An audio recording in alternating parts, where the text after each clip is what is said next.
The story of the Bible begins in a garden where God and humans live together. And the biblical authors want us to see this garden as a type of temple. The top is the most sacred place, the Holy of Holies, where God's presence is most intense. And that's where we find the tree of life.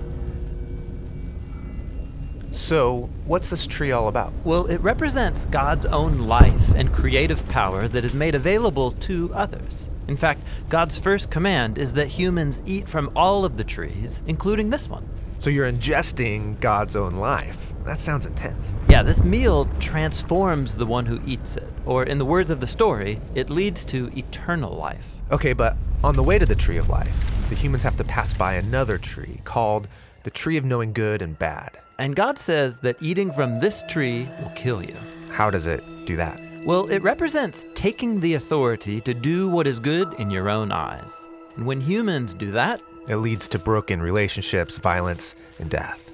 and so here's the thing. Both trees look beautiful, but one of them is a false tree of life. And the humans take from this false tree of life. And they're exiled from the garden for good. Which raises the question, can anyone ever get back to the tree of life? Well, later on in the story, we meet a man named Moses, and he encounters God in a desert tree on top of a mountain. Oh, you mean the burning bush, where Moses is told that he's standing on holy ground. Yeah, it's a plant on a mountain radiating with God's life and power, just like the tree of life. And God tells Moses, bring your people up to this mountain so we can form a partnership. And this partnership will force them to make a choice. Will they follow gods of their own making, or receive life from the true God? And in this story, they give their allegiance to an idol. And it's just the first of many.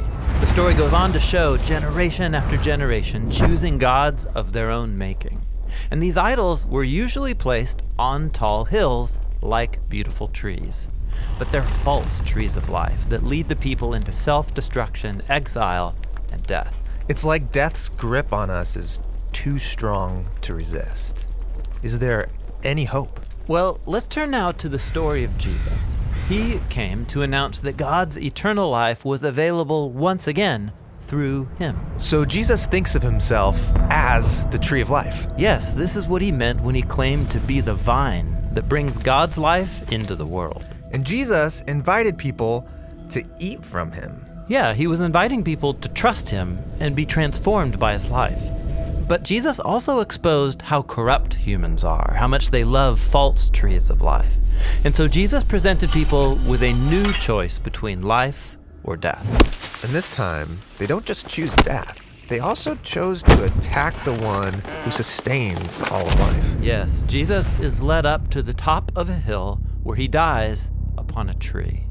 The cross is the sad and violent result of humanity's desire to do what is good in our own eyes. The tree of life has been overcome by the power of death. Well, it seemed that way. But Jesus said that he was a seed of God's life that would die in the ground, but then grow into a plant that would bear much fruit. So to defeat death, Jesus went through it. And now, this new tree of life stands before us all.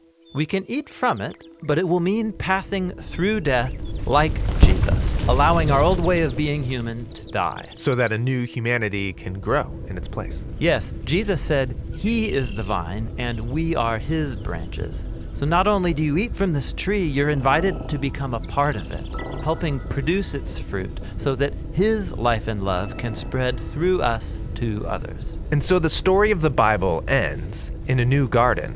Which is also a kind of temple, with the tree of life at its center, providing healing and life forever to all who choose to eat from it.